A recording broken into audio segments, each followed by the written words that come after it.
ହଇରେ ବୁଲା କୁକୁର ଗାଁ ଲୋକର ମୁତୁ ପିଇକି ଆସିଲୁ କି ରେ? କାଲିଆକା ତତେ ଝାଡା ହଉଛି ବୋଲି କହୁଥିଲୁ, ଗୋଟେ ଦିନ ଏମିତି ମଦ ନ ପିଇକି ରହିପାରୁନି କି ରେ? ତୁ ନଥିଲେ ରହିଯିବି ସିନା, ମଦ ନଥିଲେ ମୁଁ ରହିପାରିବିନି ଲୋ।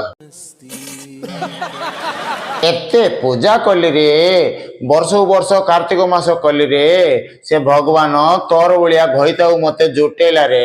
ତୁ ପୂଜା କରିବା ପୂର୍ବରୁ ଗାଧେଇଛୁ ନା? ସେ ସବୁ ଛାଡେ ଯେ, କାଲିକି ମତେ 1000 ଟଙ୍କା ଟିକେ ଦେ। ହଁ ରେ, ମତେ କୋଉଠି ହେଲେ ବନ୍ଧା ପକେଇ ଦେ ରେ। ସେମିତି ନାଇଁ ଲ, କାଲିକି ମୋ ସାଙ୍ଗର ଜନ୍ମଦିନ ଲ, ତାକୁ ମୁଁ 5 କେଜି ବାଲା କେକ୍ ଗୋଟେ କିଣିକି ଦେବି ବୋଲି କହିଲି ତ। ମୋର ଅଛି ନେଇଯାରେ।